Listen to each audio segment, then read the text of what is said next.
Merci, bonsoir. Je suppose que je parle à la fois à des anthropologues et des gens de disciplines de sciences naturelles ou intermédiaires entre géographie, peut-être géologie, sciences de la Terre, je ne sais pas. Donc je m'intéresse au fait que l'anthropologie et l'anthropocène, c'est assez évident, ont le même début, ce même anthropos. Et ce n'est pas en tant que spécialiste de stratigraphie que je vais vous parler.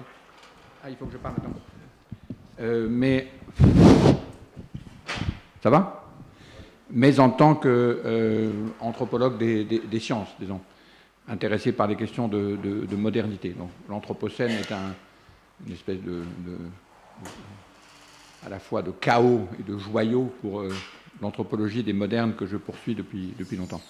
Mais évidemment, pour le moment, il faut considérer que c'est une situation un peu tendue. Disons, c'est une situation, c'est pour ça que j'ai commencé par cette petite image. L'anthropologie n'est pas forcément enthousiasmée par le fait d'être touchée par la géologie. Et donc il y a un petit mouvement de recul, disons, où l'anthropologie dit « Noli me tangere, ne me touchez pas, il risque de m'arriver justement cette naturalisation qui est tellement redoutée par les anthropologues depuis le début de l'anthropologie sociale, au fond on peut dire depuis Durkheim, disons. Le danger de la dissolution de l'anthropologie sociale dans l'anthropologie de la nature. Et donc le point qui m'intéresse dans l'anthropocène, c'est que la géologie qui arrive à l'anthropologie pour la toucher n'a pourtant pas les caractères usuels du long débat entre anthropologie de la nature et anthropologie sociale. Pour une raison qui est au fond assez simple, c'est que... ah oui, je voulais juste signaler qu'il y a deux des personnes dont je vais parler, Jan Zalasiewicz et Earl Ellis, sont dans ce site que peu de gens connaissent alors qu'il est extrêmement intéressant, qui est le portail des humanités environnementales, où il y a des entretiens d'à peu près tous les gens qui, peu ou prou, travaillent sur ces questions. Et Jan Zalasiewicz, je vais en parler souvent, c'est le président, le directeur de la commission stratigraphique sur l'anthropocène. Earl Ellis est aussi dans la commission, mais il est la version, disons, critique de Jan Zalasiewicz. Je vais expliquer pourquoi il y a des anthropocènes de gauche et des anthropocènes de droite. Donc Early, c'est plutôt l'anthropocène de droite et Zalasiewicz, plutôt l'anthropocène de gauche. Donc moi, la façon dont j'aborde la question de l'anthropocène, c'est en termes d'anthropologie politique. Au fond, c'est un avatar d'une question qui a toujours été au centre de la théorie politique.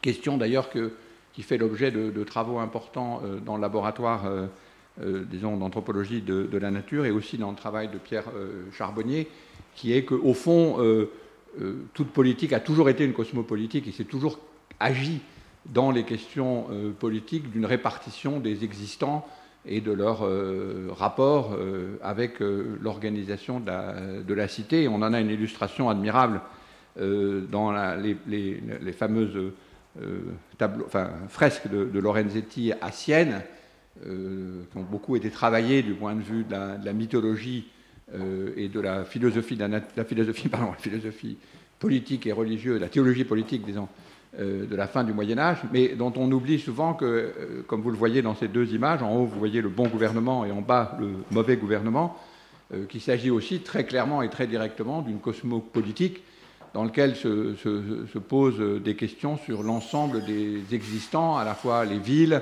en haut, le commerce florissant, le paysage à droite que vous voyez, qui est un paysage avec une grande biodiversité, toute une agriculture très complexe, et en bas, vous voyez un paysage dévasté, des villes détruites, un commerce interrompu, des meurtres, et évidemment les figures, en particulier en bas à droite, démoniaque du mauvais gouvernement. Et ce n'est pas la peine de faire un saut entre le XIIIe siècle, le XIVe siècle et maintenant pour vous rappeler que nous sommes toujours dans des questions de cosmopolitique et la question du bon et du mauvais gouvernement et de son rapport à l'environnement reste évidemment très actuelle. Donc il faut situer la question de l'anthropocène dans une vaste histoire de la cosmopolitique. Il n'y a rien en quelque sorte de complètement original dans l'irruption de ce rapport entre organisation politique et organisation cosmologique. Elle est essentielle en quelque sorte à la définition même du politique. Et ça, c'est indépendant un peu des traditions naturalistes ou animistes. C'est aussi, évidemment, une des grandes questions qui n'a cessé d'être traitée par les questions écologiques. Je signale cette assez jolie image de Paul Duvigneau de la synthèse écologique des années 80. Il s'agit toujours d'une question, en particulier, je crois que vous avez eu Bilène, n'est-ce pas, qui a parlé chez vous il y a peu de temps, non? Bilène n'est pas venu parler sur les questions agronomiques, etc. Ou il va parler chez vous, non? Ah non, je me trompe, non, excusez-moi. Mais ce sont des questions toujours très actives. On ne peut pas parler du sol, de l'agriculture, sans parler simultanément de la politique ou du politique. Et évidemment, je n'ai pas la peine de passer beaucoup de temps là-dessus. Lorsqu'on a maintenant une espèce de fusion beaucoup plus explicite entre les questions politiques et les questions de climat, et ça c'est l'image, disons, le bon moment de la conférence climat de décembre 2015. Bon, le 13 décembre, déjà, plus personne s'y intéressait, mais le 12 décembre 2015, on a considéré que c'était une grande victoire. C'était une grande victoire de la diplomatie française, mais c'était aussi une preuve nouvelle, après des milliers de preuves, qu'on ne peut plus faire de politique. L'organisation politique et l'organisation cosmopolitique ne sont qu'une seule et même chose.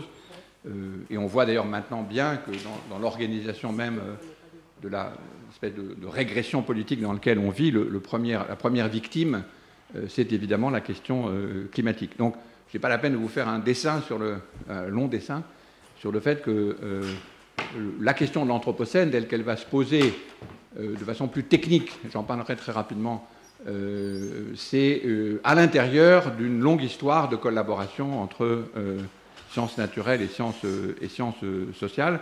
Et j'espère, si j'ai le temps, de prendre un petit exemple sur un sous-sujet, disons, de cet immense sujet, qui est l'étude que je poursuis avec et sur mes collègues en géosciences ou en biochimie, plus exactement, qu'on appelle sur les zones critiques. Donc, au fond, la question de l'Anthropocène et la redéfinition de la question de la nature, c'est ça qui m'intéresse dans l'affaire pour aujourd'hui. Est-ce que la question de l'Anthropocène permet de reprendre à nouveau frais la vieille question dont parlait Stepanov du lien entre anthropologie sociale et anthropologie de la nature, question que Claudine a travaillé aussi énormément, et que, évidemment, l'anthropologie de la nature travaille directement, à l'occasion de ce don inespéré que les géologues et les climatologues et les spécialistes du système Terre font à la géologie, avec évidemment peut-être le geste de recul au premier moment de ce don, en disant « Attendez, ne nous donnez pas ce don-là. Il est trop grand pour nous, ou il est trop dangereux pour nous. » Alors qu'en fait, il s'agit bien d'une redéfinition du territoire, de toutes les notions classiques, légales et politiques de la notion de territoire. Mais évidemment, c'est un territoire, au sens, c'est le sujet d'ailleurs du cours de cette année de notre ami Descola, c'est un territoire qui n'a pas que le caractère légal que nous lui connaissons. C'est un territoire avec une multitude d'êtres avec lesquels nous partageons, mais nous partageons la question de la souveraineté. Et donc, ce qui est très intéressant dans les questions de l'Anthropocène, c'est qu'elle repose toutes les questions classiques de la cosmopolitique, mais disons, sous un autre angle. Alors, excusez-moi, mais c'est en anglais, mais je vais simplement passer rapidement dessus. Le problème, c'est qu'il y a beaucoup de versions d'Anthropocène. Il faut mettre un peu d'ordre au début pour qu'on se repère là-dedans. Il y a, disons, l'Anthropocène qui a été proposé, et c'est d'abord une idée des sciences du système Terre, plus que d'ailleurs des stratigraphes, reprise par la géologie, la stratigraphie, en particulier par Zalasiewicz, dont j'ai parlé tout à l'heure. Et puis ensuite, il y a une immense extension de la question de l'Anthropocène du côté des sciences sociales. Quand je dis sciences sociales, je dis sciences sociales, humaines et humanité. Et le premier conflit qui paraît évident, c'est que Anthropocène est un sujet dont on s'empare, du point de vue des géologues, s'empare des gens peu recommandables venant de l'anthropologie, de l'histoire, de la sociologie, de la psychologie, des humanités, c'est-à-dire tout un tas de gens qui n'ont pas à se mêler de questions géologiques. Et donc il y a un double problème. Les anthropologues ne sont pas enthousiastes du don qui leur est fait de la notion d'anthropocène, parce que l'anthropos, c'est un peu à eux, disons, Et de l'autre côté, beaucoup de géologues, en particulier les géologues des autres époques que le Quaternaire, ne sont pas suprêmement contents de voir des gens comme moi parler de sujets de l'Anthropocène en disant mais qu'est-ce que vous fichez là-dedans? Les questions de délimitation des aires géologiques, c'est quand même pas un sujet pour des disciplines souples ou soft. Et puis il y a la version STS, disons, enfin histoire et sociologie, anthropologie des sciences, qui est la mienne. Donc reprenons lentement cette affaire. Il est clair que pour beaucoup des scientifiques qui ont d'abord proposé ce terme d'anthropocène, il s'agit bien d'une naturalisation.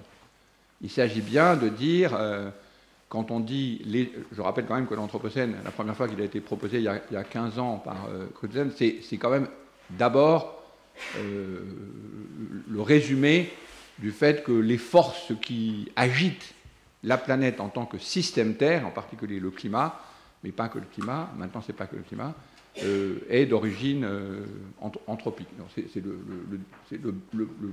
la seule chose sur laquelle tout le monde est en train de s'entendre. Ensuite, tout le monde est en désaccord sur tout le reste. Enfin, en gros, l'idée de faire venir des géologues dans cette affaire, c'est un géologue étudie et nomme une période à partir de la force géologique la plus importante, celle qui est charismatique, si on veut. Il nous semble, dit Crutzen il y a 15 ans, que si on regarde les transformations très rapides, qu'il appelle aussi grande accélération, c'est un autre terme à rentrer dans cette logique, eh bien, il faut lui donner le nom de l'agent le plus important, qui est l'humain. Alors, humain, évidemment, ensuite, vous comprenez que ça va, si vous êtes un peu anthropologue, vous allez aussitôt vouloir le multiplier. Donc c'est là où ça se pose une question. Mais au début, disons, pour la plupart des scientifiques qui lancent cette affaire, c'est une naturalisation. Alors, évidemment, ensuite, il faut distinguer. Et c'est là où la question du long anthropocène ou du court anthropocène devient très important. Je résume en gros la situation. Chakrabarty a fait une très jolie série d'articles qui classe un peu toutes ces formes d'anthropocène. Je m'appuie sur lui. C'est d'ailleurs le premier qui a attaché cette question et proposé cette notion de géohistoire en liant l'histoire humaine, world history, à l'histoire géologique, en disant ce qui se passe chez les géologues, c'est très très important, il faut faire très attention. C'est intéressant que ce soit Chakrabarty, qui est lui-même un spécialiste d'histoire postcoloniale. Je reviendrai probablement sur Chakrabarty. Donc, en gros, il y a ceux qui considèrent que l'histoire de l'Anthropocène, c'est peut-être un bon nom, mais c'est business as usual. C'est la continuation d'une transformation par les humains sur de très très longues périodes de ce qu'on appelait avant l'environnement, disons. Ceux-là sont plutôt pour un long Anthropocène, et ça peut remonter jusqu'à disons, le début de l'agriculture chinoise, donc c'est des milliers d'années avant. D'autres disent, mais au fond, c'est l'Holocène, c'est les 12 000 dernières années. Je ne vois pas pourquoi vous rajoutez un petit truc qui s'appellerait l'Anthropocène. Et un sous-ensemble de ceux-là disent, l'Anthropocène, c'est d'abord un bon Anthropocène. C'est-à-dire que, oui, les humains en groupe, en gros, se trouvent en charge de cette transformation, nous ne le nions pas, mais c'est, disons, le destin des humains qui, depuis, je ne sais pas, depuis Lucie se levant et se dressant dans la savane pour commencer son grand mouvement vers l'époque contemporaine, déjà, en gros, c'était la transformation par les humains de tout un environnement, et l'Anthropocène actuel n'est que la suite de cette transformation. Et au fond, c'est aussi l'occasion pour les humains de prendre enfin la responsabilité qui est la leur. Donc, ce qui est intéressant, c'est qu'il y a un goût d'anthropocène, un bon anthropocène, qui est au fond la suite d'une idée qu'on pourrait dire moderniste, disons, une hubris positive. Oui, d'accord, on a fait toutes ces conneries, on est responsable de tout ça, mais c'est formidable parce que maintenant on est vraiment en charge et on va essayer de faire un peu moins de bêtises et les faire bien, disons, en gros. Et donc, la suite est évidemment ce qu'on appelle maintenant géo-engineering, sous formes diverses, mais disons la prise en charge, cette fois-ci explicite et réflexive, de cette immense affaire. Donc c'est une naturalisation, une technicisation qui est au fond dans la ligne assez classique des rapports entre sciences naturelles et sciences sociales. Ça ne modifie pas le rapport entre sciences sociales et sciences naturelles.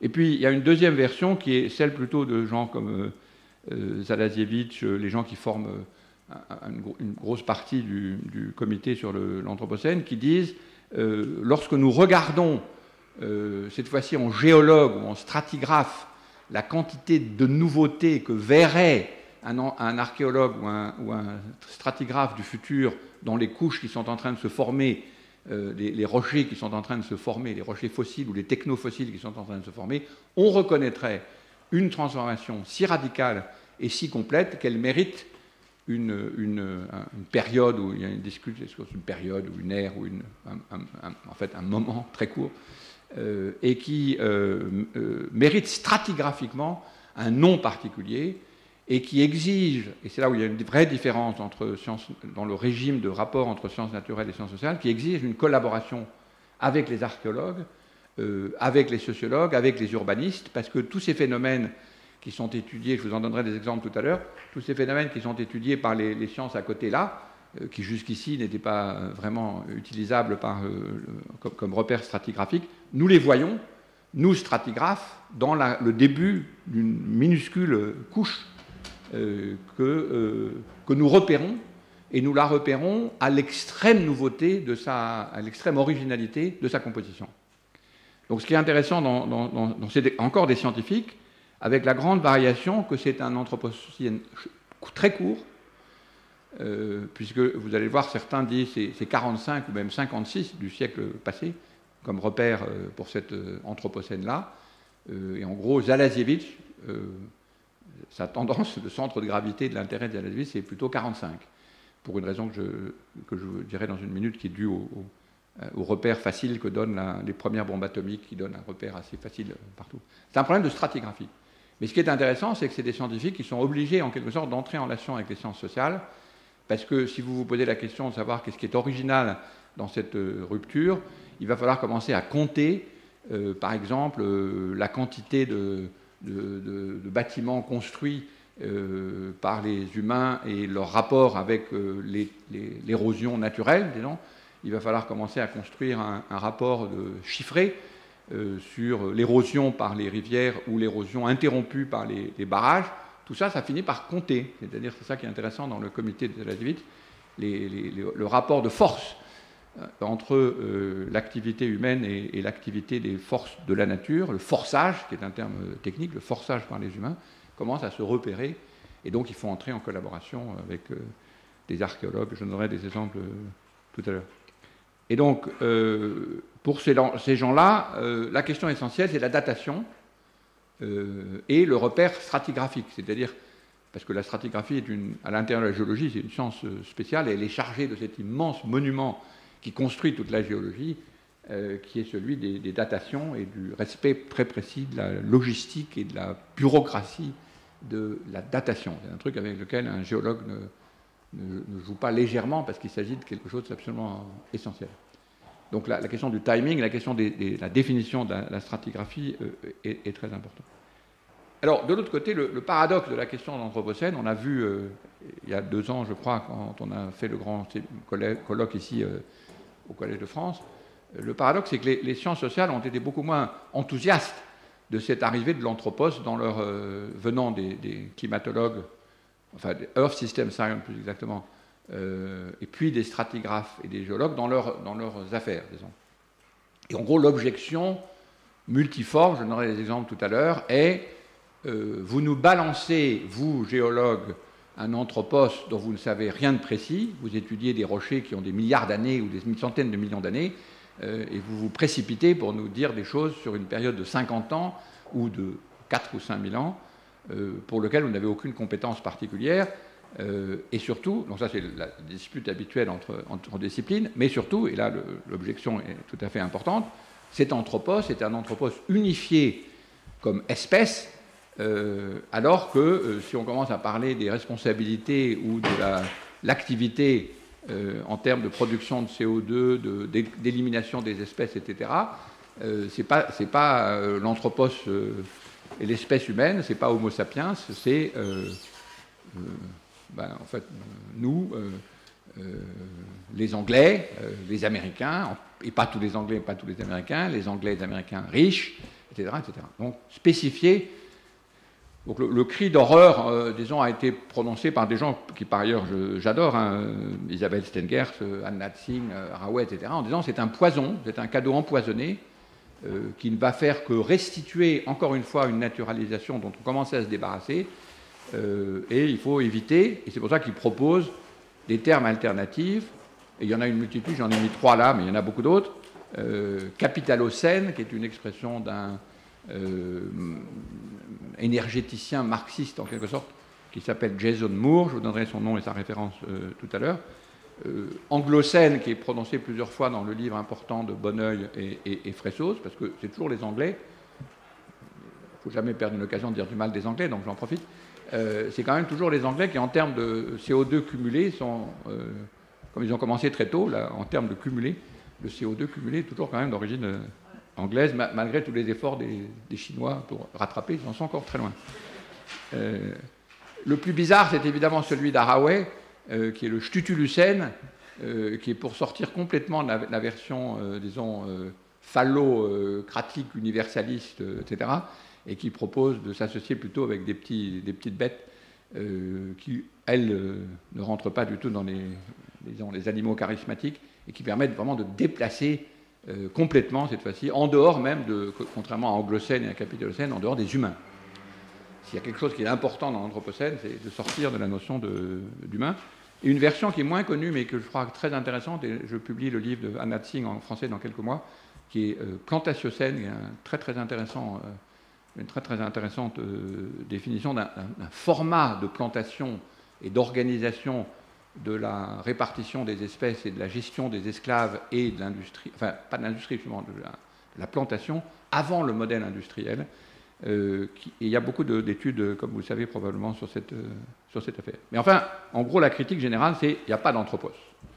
L'anthropos, vous n'allez pas, alors que l'anthropologie sociale, depuis 100 ans, se bat contre l'unification sur la notion d'espèce, vous n'allez pas nous ramener avec l'anthropocène un gros tas d'anthropos qui serait supposé être agent de l'histoire et auquel on attribuerait une vertu, une responsabilité d'abord, une responsabilité non différenciée, et une vertu, dans le cas du bon anthropocène, une vertu hubristique de devenir enfin l'agent de l'histoire à l'échelle de la planète. Une espèce de Superman, enfin Superman. Oui, nous avons fait toutes ces catastrophes, mais ça veut dire regardez la force. Homo Deus, disons, renouvelé. Mais enfin, il y a beaucoup de gens qui sont dans cette logique-là. Ma version à moi est celle des STS, disons, même si Haraway est une collègue, je pense qu'il y a un malentendu sur le don qui nous est fait, c'est que c'est une dissolution des deux côtés, du côté, disons, de l'anthropologie physique et de l'anthropologie, disons, sociale. Parce que c'est une repolitisation. Le gros intérêt de l'anthropocène, même si je crois que le terme, il faut le remplacer par un autre, mais peu importe, c'est de repolitiser toutes les questions d'appartenance territoriale. La notion de territoire, grâce à l'Anthropocène, quand vous y ajoutez le CO2, le phosphore, la transformation des technofossiles, etc., prend une dimension, une espèce d'épaisseur que n'importe quel anthropologue habitué aux cosmologies reconnaît. Et donc, même si c'est un don qui est fait par les géologues qui ne connaissent effectivement rien et qui ne prétendent pas d'ailleurs connaître quoi que ce soit à l'histoire de l'anthropologie, c'est quelque chose de très intéressant. Et l'autre fait qui est évidemment important pour les gens en STS, c'est que, c'est des choses que Frédéric Keck connaît parfaitement, c'est des énoncés, ce sont des gens qui produisent des énoncés où la distinction entre énoncés de fait et énoncés de valeur est très difficile à faire.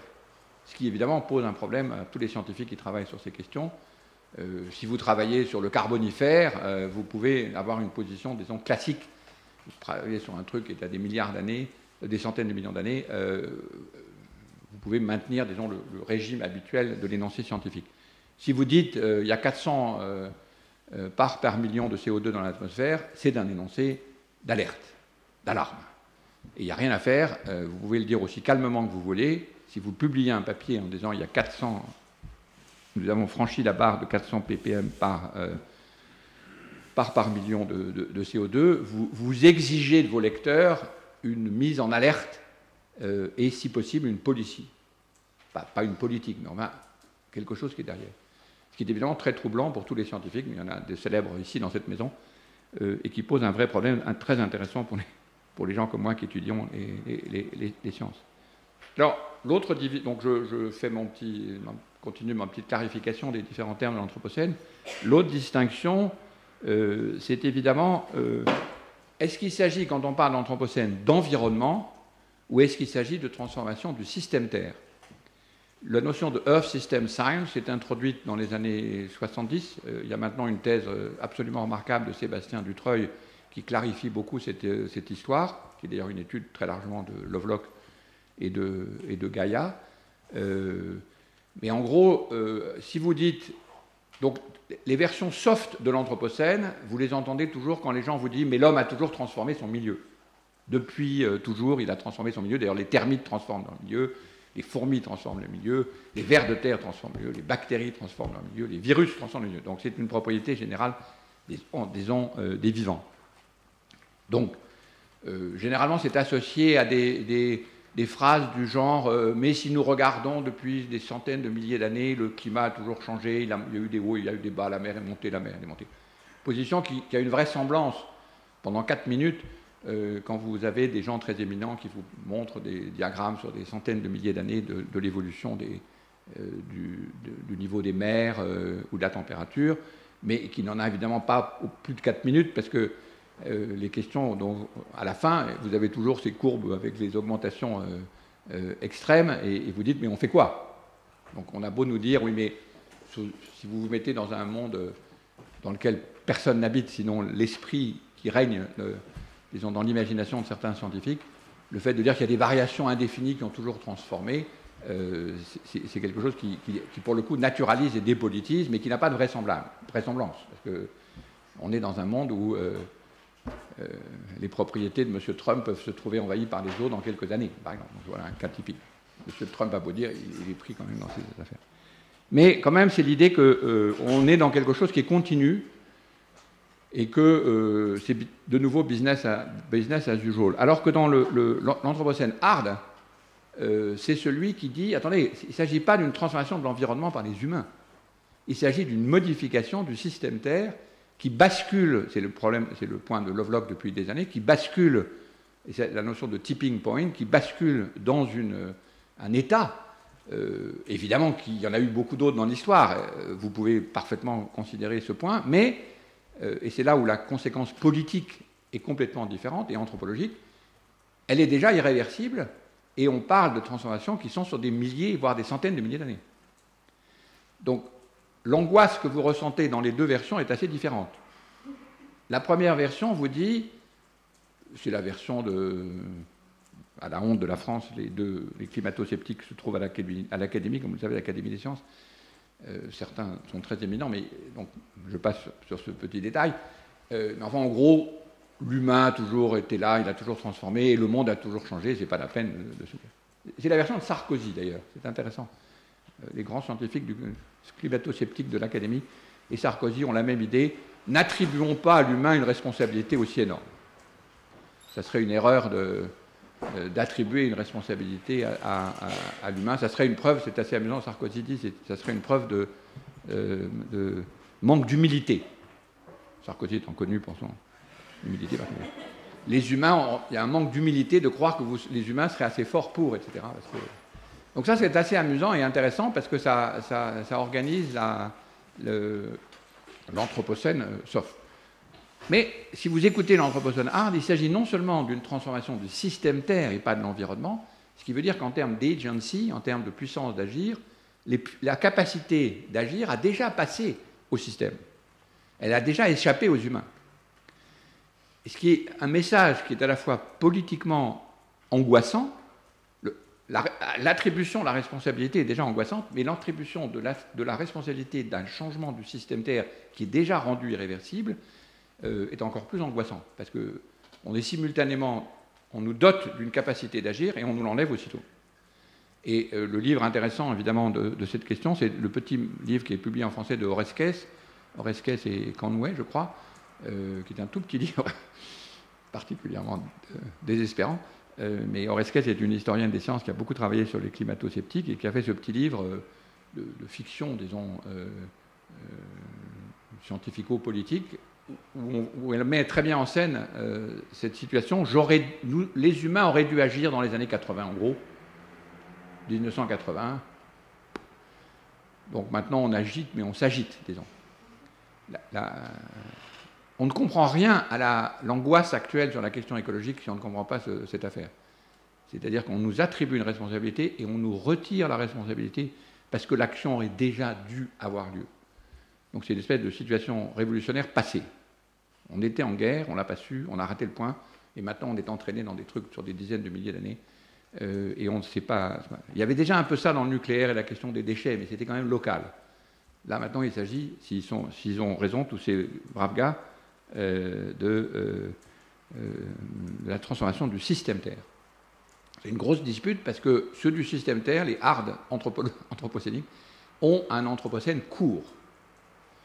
C'est-à-dire que, et en gros, j'exagère un petit peu, mais en gros, c'est pas complètement faux de dire droite et gauche. D'ailleurs, si vous écoutez les deux interviews que j'ai mentionnées au début de Zalazévis et de Erle Ellis, vous verrez très bien, dans le ton même, les deux versions. Ellis disent oui, on a toujours changé, techno, là, le monde a toujours été modifié, etc. On va trouver des solutions, on est formidable, etc., etc. Et Zalazévis, c'est pas du tout la même version. Ça ne veut pas dire qu'il est de gauche, mais ça veut dire qu'il y a une urgence et un désespoir et une angoisse dans cette situation qui est très différente. Je signale d'ailleurs, c'est un point important d'anthropologie, des sciences, les angoissés sont du côté des scientifiques. Les calmes sont du côté des politiques et du public normal. Une situation assez inhabituelle. D'habitude, les scientifiques sont plutôt Monsieur Spock. Ils parlent avec un ton. Ceux qui sont vraiment angoissés, ceux qui sont vraiment dans l'anxiété, c'est beaucoup les scientifiques. Les activistes, bien sûr, et les scientifiques. Et beaucoup de scientifiques sont activistes, et même s'ils ne sont pas activistes, dès qu'ils disent quelque chose, on dit donc vous voulez qu'on fasse quelque chose. C'est cette situation.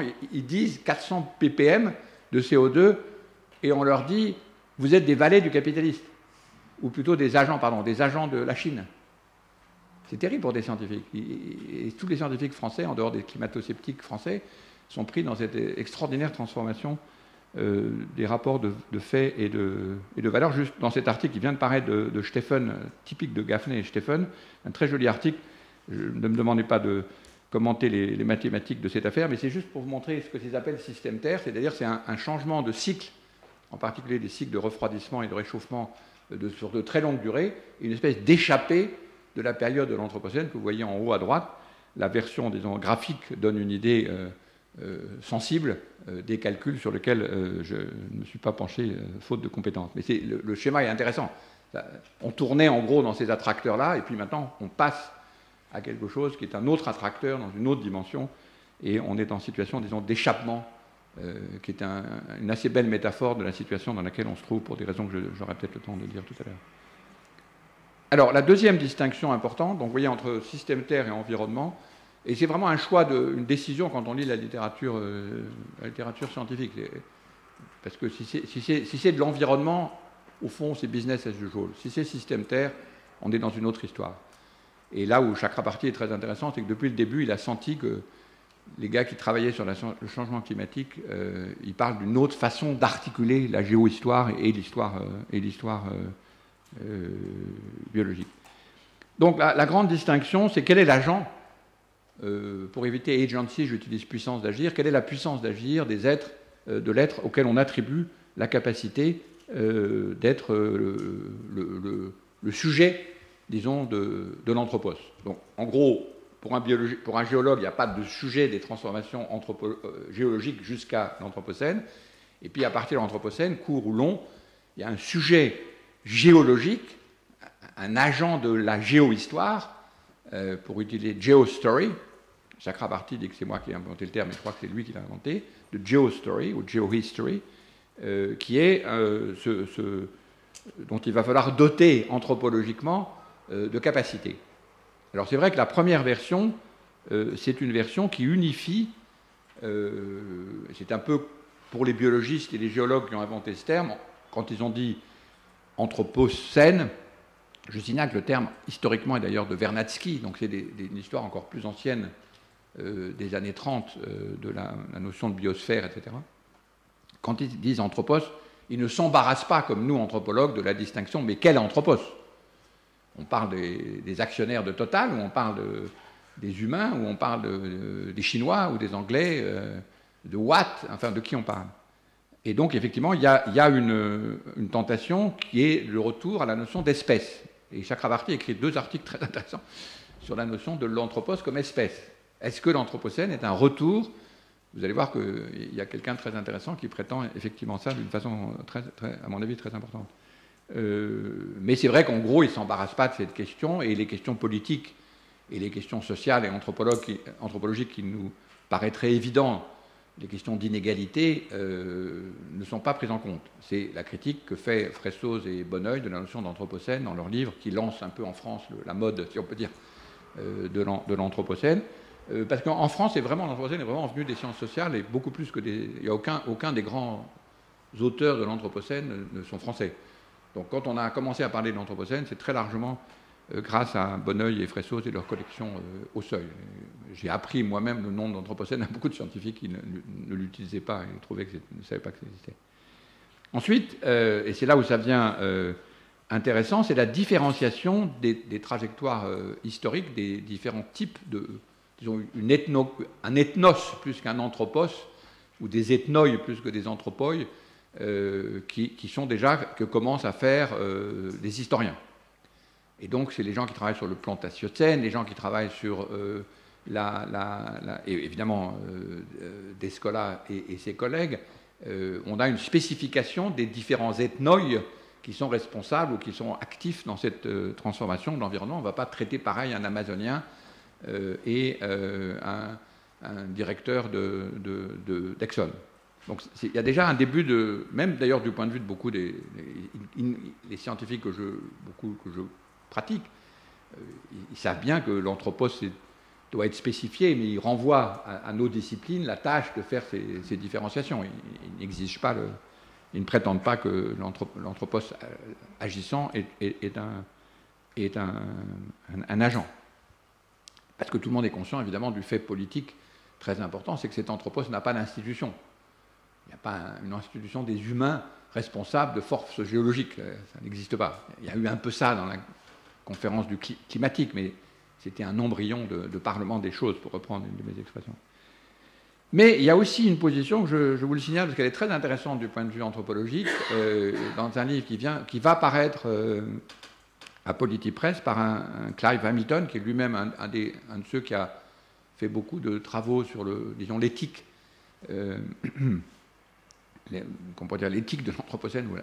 Qu'est-ce que l'anthropocène fait à la question éthique, qui est de dire, mais attendez les gars, vous vous trompez complètement, vous les critiques de la notion d'anthropocène qui prétendait qu'il est très important de le diversifier, cette question de l'anthropocène. S'il y a un sujet actuel et important, c'est qu'au contraire, il s'est effectivement unifié. Vous avez beau, vous, les post-colonial studies, vous, les anthropologues, vous, les sociologues, vous, les acteurs réseau, qui adoraient la multiplicité des choses et des gens, etc., etc. Oui, mais la situation, c'est qu'il y a bien maintenant un phénomène massif nouveau qui, même s'il n'y avait pas d'universalité de l'anthropos avant, exige, enfin offre une spéciation, si on veut, une arrivée d'un être historique qui est effectivement, sinon homo sapiens, en tout cas, un anthropos en attente d'éthique et en attente de politique. Donc c'est un argument qu'on ne peut pas éliminer. Je veux dire, quand j'ai lu la première fois les brouillons du livre de Clive, je lui ai dit, mais t'es complètement fou. Enfin, tu attaques tous tes amis, tu m'attaques moi, tu m'attaques Haraway, tu attaques tous les gens qui travaillent sur la multiplicité des... Tu attaques Descola, comment est-ce qu'on peut attaquer Descola, etc. Et je veux dire que la deuxième version, il y a un vrai argument. Vous avez beau dire, c'est un argument comme ça, vous avez beau dire, vous, les gens des nouvelles sciences sociales et des nouvelles anthropologies, qu'il y a une multiplicité de toutes ces... Oui, mais la situation est nouvelle. On n'a jamais eu jusqu'ici 8 milliards d'individus, quelle que soit leur diversité culturelle, affrontés au fait que, même s'ils il y a une multiplicité de cultures, sont unies par la tragédie dans laquelle elles se trouvent. J'ai fait enlever des passages où il disait vous nous embêtez des scolaires avec vos Indiens comme si c'était un modèle formidable. Ils sont 300 dans leur forêt, comment est-ce que vous voulez prendre en charge les questions qu'ils nous posent du nucléaire, etc. Je dis écoute, non, pas exagérer, on n'attaque pas des scolaires. Mais il y a quand même cette idée d'un retour d'universalité et d'une unification complètement involontaire, imprévue, et qui n'est pas du tout le retour à l'université, à l'universalité de l'homo macho que nous avons tous appris à critiquer, mais un être nouveau, effectivement, qui mérite le mot d'anthropos. Et puis il y a la version, alors elles sont toutes en conflit en ce moment, donc c'est ça qui est intéressant en anthropocène. La version qui est plutôt la mienne, je dirais, qui est de dire, mais ce qui est très intéressant, au contraire, et là, Clive a complètement tort, c'est qu'on remultiplie les puissances d'agir et leur intrication, et qu'au fond, l'anthropocène défait des deux côtés la logique et de l'anthropos et, disons, de la naturalisation.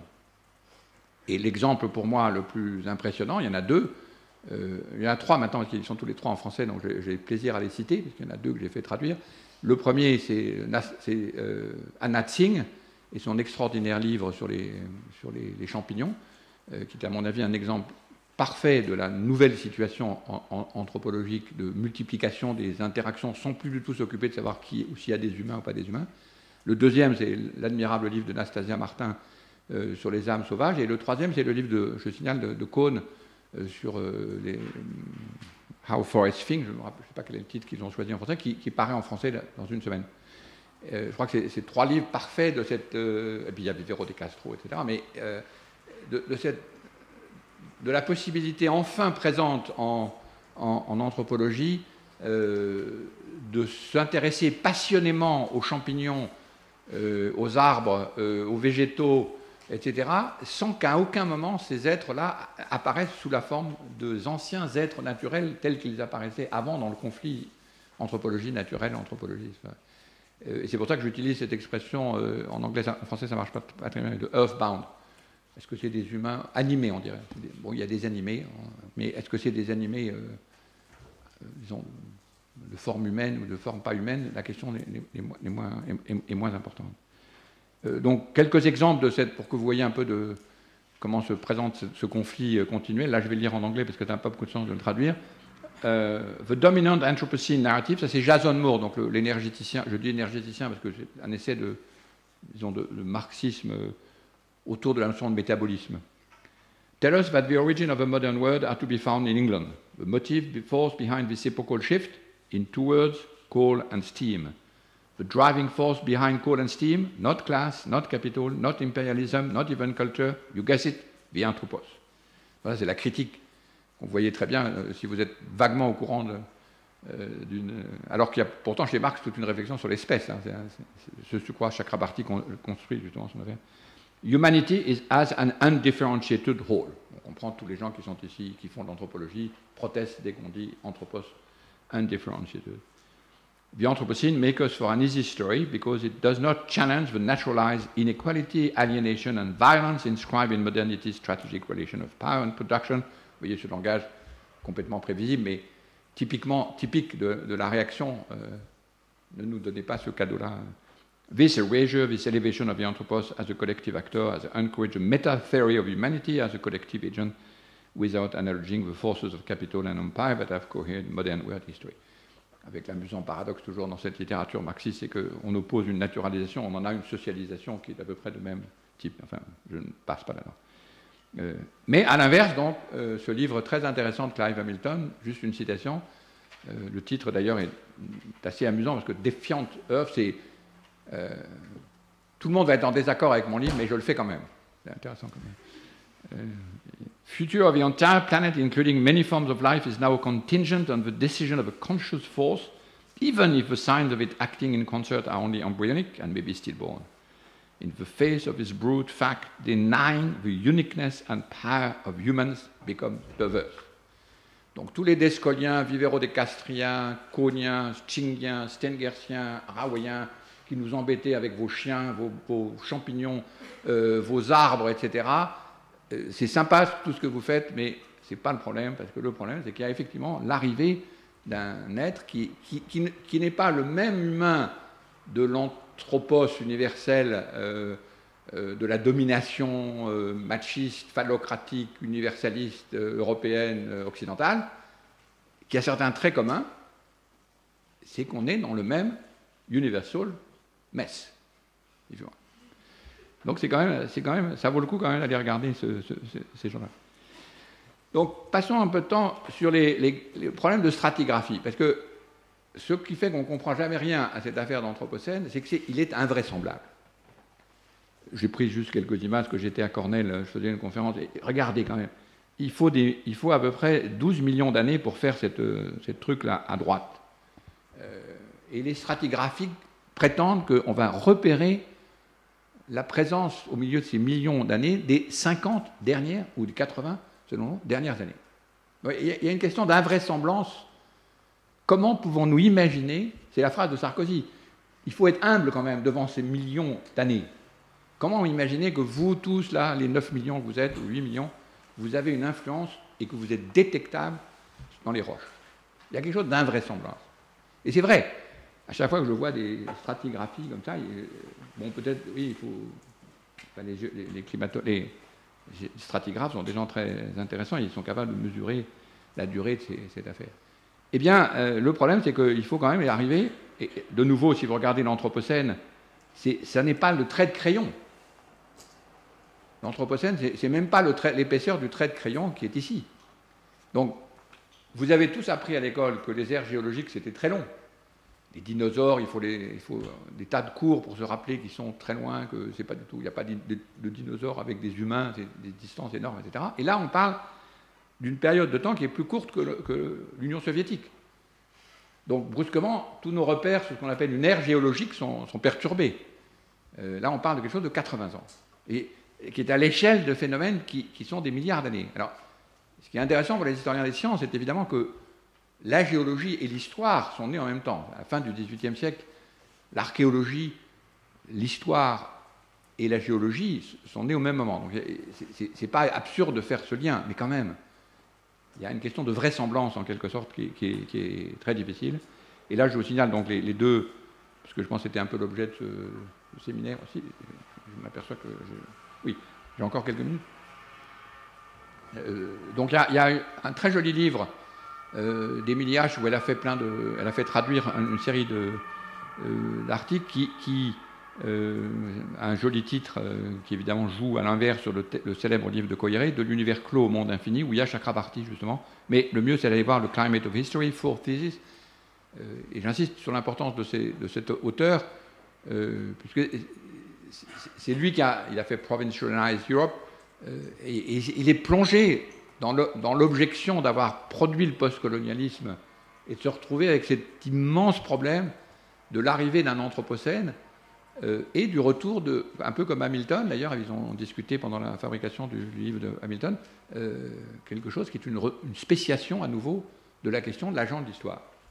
Au fond, la question que tout le monde se pose, c'est quoi l'agent de l'histoire à l'époque de l'anthropocène? Qu'est-ce que c'est? C'est quoi? C'est pas le prolétariat, c'est pas l'homo sapiens, c'est quelque chose qui est évidemment en essence. Et je ne sais pas pourquoi j'ai mis la traduction anglaise du Fressoz alors qu'elle existe en français, évidemment, le choc. Mais si on a quelques minutes de plus, regardons un peu en détail cette affaire du groupe de l'Anthropocène. Donc, je situe donc, de nouveau, mon argument, c'est que les sciences sociales sont bien bêtes de refuser ce cadeau, même qu'il faut prendre, il est parfois empoisonné, que les géologues et les sciences de la Terre offrent aux sciences sociales, parce que dans leurs recherches, elles font pour nous un immense travail de collation de ce qu'il y a de spécifique à l'histoire, soit l'histoire du capitalisme, soit l'histoire des humains, le forçage des gens. Et donc on a les deux questions essentielles de la géohistoire, le forçage par les vivants, ça c'est la question Lovelock Gaïa, etc., et le forçage par les humains. Pardon, il y a 3 questions. Le forçage par les vivants, le forçage par les humains, et ensuite le forçage par le capitalisme, en gros, pour la civilisation industrielle. Et ce qui est intéressant, c'est que dans cet article, qui est l'un des articles importants sur la datation de 1945 de l'Anthropocène, vous avez Jan Zalasiewicz, donc, qui est vraiment un stratigraphe, mais vous avez aussi Jacques Greenwald, qui est comment je pourrais dire, un agité du bocal, c'est pas tout à fait le mot, mais un socio-économiste de les questions énergétiques, disons, qui connaît parfaitement bien l'histoire des sciences aussi. Et vous avez Naomi Oreskes, qui est une de nos collègues, à Frédéric et à moi, qui est une spécialiste d'histoire des sciences et qui a travaillé sur l'histoire du climato-sceptique. Ils sont dans le même groupe. Et ce groupe, c'est le sous-groupe, j'espère que je ne vais pas dire de bêtises, c'est le sous-groupe de la stratigraphie, le sous-groupe de la stratigraphie à l'intérieur du groupe de nomenclature du quaternaire. Donc c'est très intéressant, la bureaucratie des datations géologiques doit être respectée, parce que c'est pas tout le monde qui peut dire « mais moi j'ai une période géologique pour moi ». Et c'est la première fois quand même dans l'histoire intellectuelle que nous avons, nous les amateurs qui ne connaissons rien à la géologie, la définition du Zeitgeist par un comité de géologues. On savait qu'on était dans l'époque moderne, on savait qu'on était dans l'époque postmoderne. Enfin, c'est jamais des géologues qui nous ont dit vous êtes dans l'époque postmoderne, vous êtes dans l'époque moderne. Et là, on a des millions de gens qui attendent avec angoisse, parce qu'ils n'ont toujours pas décidé si oui ou non on va rajouter à l'Holocène, de même niveau que l'Holocène, une période. Je ne sais jamais si c'est une période ou oui, c'est une période. Claudine, c'est ça sûrement. Pardon ? Non, ce n'est pas un étage, disons période. Parce que en tout cas, c'est de même niveau que l'Holocène, ou pas. Donc c'est très intéressant parce que dans les études qu'ils font, et là vous avez un exemple d'un autre article que je voudrais commenter une minute pour vous montrer pourquoi c'est intéressant pour les anthropologues, que vous connaissez peut-être, qui est un article, là c'est un journaliste, mais c'est l'article important, c'est celui-là de Lewis à Malin, pour ceux qui étaient au colloque du Collège de France dans une autre salle, ils étaient là. Et vous vous rappelez qu'il y avait eu un clash entre les différentes époques, les différents géologues qui étaient là, parce que le formidable intérêt de cet article de Malin, c'est de proposer 1610 comme époque de l'Anthropocène. Donc, immédiatement, il y a une dispute. 1610, ça n'est pas une date pour le changement du système Terre. Par contre, c'est un changement, une date intéressante d'après les deux auteurs. Évidemment, c'est un sujet disputé. Pourquoi 1610 ? Parce que c'est un bas dans le CO2, c'est un moment dans lequel il y a beaucoup moins de CO2, enfin dans l'histoire des derniers millénaires. 1610, c'est donc 18 ans après le début de la conquête, 120 ans après le début de la conquête, c'est le moment de reforestation massif du continent américain, et c'est aussi, ils le disent tout ça très tranquillement dans leur article, c'est aussi l'élimination de 90% des Indiens d'Amérique, pas par la conquête, mais par les microbes, phénomène qu'on connaît bien, disons le contact colombien. Et donc, voilà, typiquement le genre d'article qui m'intéresse, qui est paru Defining the Anthropocene dans Nature, un article qui dit, si nous voulons comprendre l'Anthropocène, il faut donner une date, expliquer cette date, cette baisse dans la quantité de CO2 dans l'atmosphère, qui est due à la reforestation, qui est due à l'élimination des Indiens. Donc voilà, si vous êtes un peu anthropologue, vous vous intéressez quand même passionnément à une affaire aussi merveilleuse, dans laquelle on trouve simultanément l'histoire de la conquête, et là on est dans une analyse géo-postcoloniale, si on peut dire. Les autres disent que c'est complètement faux, mais c'est pas possible. C'est quand même une date intéressante. C'est aussi la date de la mort de Henri IV par Ravaillac, mais enfin, peu importe. Et là, vous avez typiquement le genre de discussion qu'on trouve dans ces articles, c'est-à-dire toute une série de dates avec des solutions différentes, avec presque en bas celle de Zalasiewicz sur 1945. Juste un détail, les détails, ce comité mérite vraiment d'être analysé par les anthropologues. L'avantage de 1945, c'est que pour avoir une datation la plus précise possible, c'est bien d'avoir un signal qu'on retrouve partout. Ce n'est pas forcément le meilleur, mais il faut qu'il soit partout visible. Or, l'avantage du début des essais nucléaires, c'est que quel que soit l'endroit de la planète où vous ferez, quand on étudiera rétrospectivement cette couche géologique, on pourra repérer la signature des nucléotides qui ont été relâchés à cette période. Voilà l'article Origin of a 6 cm decrease in atmospheric level. J'arrive pas bien à lire. The arrival of Europeans in the America led to a catastrophic decline in human numbers with about 50 million deaths. Et ensuite, ils expliquent 50 millions de deaths, reforestation, absorption par les forêts du CO2, baisse du niveau de CO2, etc. etc. Et donc, vous voyez que c'est quand même des questions intéressantes. Bon, alors, je ne sais pas si je dois continuer. Je pourrais continuer évidemment beaucoup plus longtemps. Et voilà, c'est le genre de choses, le genre de monuments que les géologues font sur des périodes géologiques, avec des plaques. Ben, il y a toute une machinerie, disons, de la datation qui est intéressante, et évidemment sur des périodes beaucoup plus longues, de millions d'années ou de centaines de milliers d'années, et qui voudraient appliquer à la question de l'Anthropocène. J'ai fait une exposition à Toulouse il y a 3 ans sur cette question. Donc, pour conclure, disons, ce qui m'intéresse, c'est que, au fond, il s'agit, grâce à l'Anthropocène, d'une désorientation à peu près complète disons, des figures majeures de l'anthropologie. Où est-ce qu'on est, quand est-ce qu'on est, et qui on est. Donc, c'est quand même quelque chose, un événement qui nous arrive assez peu souvent. Jusqu'ici, quand même, à part le début de la modernité, disons, on était quand même, quand on se pose ces questions de qui on est, où on est et quand on est, c'est du côté des humains. Des humains sur disons, un fond matériel ou naturel qui reste relativement stable ou inchangé. Et ce qui est très intéressant dans la proposition que nous font nos amis des sciences géologiques et des sciences du système Terre, c'est qu'ils disent, oui, effectivement, pendant la période de l'Holocène, les 12 000 dernières années, c'est vrai que c'était relativement tranquille. Ce n'est pas vrai des périodes avant. Claudine, c'est bien ça, les Néandertals ont vécu, on l'a encore eu à la dernière séance du séminaire, c'était assez stupéfiant, la rapidité des changements subis par les Anthropocènes. Ils ont vécu des changements de climat à l'échelle de la génération beaucoup plus violents encore que ce que nous allons vivre. Mais enfin, c'était il y a 12 000 ans. Pendant les 12 000 ans, l'époque qu'on dit de civilisation, c'est une période de grand calme qui explique la distinction entre histoire humaine et histoire non-histoire, disons, du fond de scène. Et ce qui est intéressant maintenant avec la capacité des géologues de nous émerveiller, disons, et de nous étonner, c'est de dire, oui, mais c'est ça qui est en train de changer. Vous avez fait en sorte que la question de la distinction entre le fond, la scène, disons, et le décor est abolie.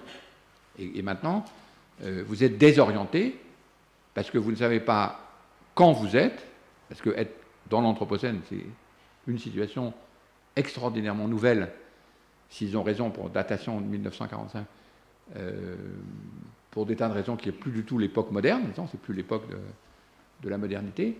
Où est-ce que vous êtes? Ce n'est pas du tout pareil d'être sur une Terre qui est un décor stable pour une activité humaine instable. Donc l'histoire humaine, avec derrière l'histoire géologique, ce n'est pas du tout la même histoire. Et évidemment, l'agent qui est, disons, le candidat à cette agentivité, à cette puissance d'agir, anthropos, homo sapiens, agent de l'histoire, responsable, ayant déjà raté le coche, c'est un monstre. Il y a de quoi être complètement désorienté par la proposition de nos amis anthropologues. On n'a pas de précédent, je crois que Hamilton a raison là-dessus, il n'y a pas de précédent, et ça fait partie, il n'y a pas de précédent à l'attribution d'une agency à des humains qui ne sont pas composés politiquement d'une façon cohérente, d'une responsabilité sur le système Terre. Ça n'est jamais arrivé. Et donc la période historique, géohistorique dans laquelle on est une situation de désorientation, disons, extrême. Je voulais commenter l'article, l'un des derniers articles, mais je le ferai peut-être dans les questions. Je passe juste sur un point, c'est que ça a une drôle de tête, l'Anthropocène. C'est ça qu'étudient maintenant mes collègues. Vous voyez, c'est de la géologie, mais bourré de tas d'autres machins, des entreprises, des problèmes de pollution marine. Et la liste du papier dont je viens de montrer trop brièvement l'image, celui-ci, The Anthropocene is functionally a stratigraphy distinct from Eocene. Je peux l'envoyer peut-être s'il y a une liste de séminaires. C'est très passionnant parce que la quantité, tout le monde est d'accord que la taille actuelle de la strate qui représenterait l'Holocène est infinitésimale. Personne ne dit, mais il commence à y avoir des rochers, certains sont à Hawaï, des rochers fossiles, enfin des rochers technofossiles, faits avec des briques et de l'aluminium, et qui n'existaient pas avant, et que n'importe quel, Zalazevitch dit, n'importe quel stratigraphe qui verra plus tard cette stratigraphie dira il y a une rupture aussi forte que celle, disons, de la fameuse rupture au moment de la disparition des dinosaures découverts par Alvarez, etc. Donc, pour eux, pour les stratigraphes, pour les gens de ce groupe, il n'y a pas la messe est dite. La distinction de strates est radicale. L'image que vous voyez là est assez frappante. Il s'agit là ça, c'est les glaces en bas d'avant, et le réchauffement fait immédiatement, vous voyez, arriver une petite couche complètement différente, et n'importe quel stratigraphe de l'avenir verra que là, il s'est passé quelque chose.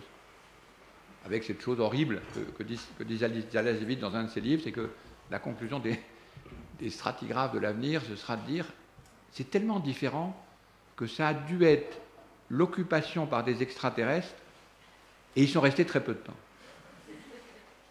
Voilà, c'est le genre de situation cosmopolitique dans lequel on rentre quand on rentre dans cette affaire d'Anthropocène. Donc vous voyez qu'il y a plein de raisons d'ignorer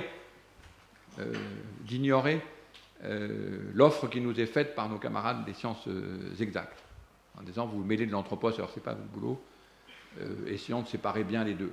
Et eux disent écoutez, ça c'était bien au XIXe siècle, au XXe siècle, mais là c'est fini.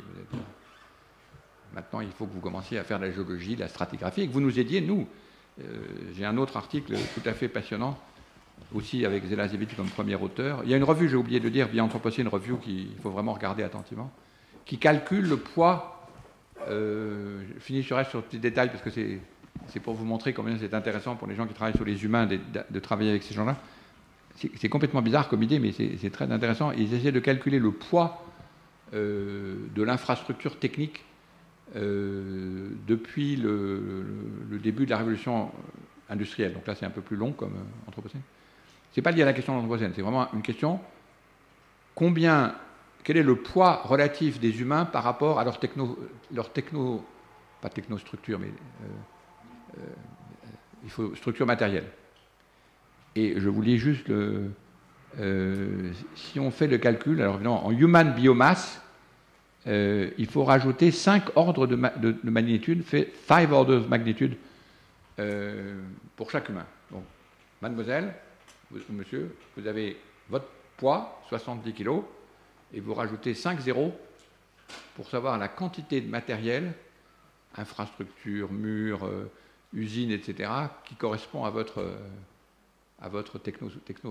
Quand on dit technostructure, ben, ça paraît bizarre, technostructure. Oui, techno. C'est des calculs faits à la louche, mais tous ces chiffres de ce groupe et de la revue The Anthropocene Review donnent une échelle à ce problème incompréhensible, parfaitement bien vu par M. Sarkozy. C'est impossible cette histoire. Comment serions-nous collectivement assez forts pour avoir transformé le système Terre à ce point? Et quand vous dites, mais attendez, les bulldozers transportent plus de mètres cubes, de kilomètres cubes de terre que l'érosion. Là, vous commencez. Le cycle du méthane passe à 75% par les usines et pas, etc. Le cycle du phosphore est pratiquement entièrement capté, etc. Et donc, à force de les ajouter, vous commencez à rendre sensible ce truc absolument impossible à se rendre sensible, qui est la taille. Mais cet être qui a une taille n'a pas de politique et n'a pas de ressemblance anthropologique. Voilà la situation dans laquelle nous sommes. Je vous remercie.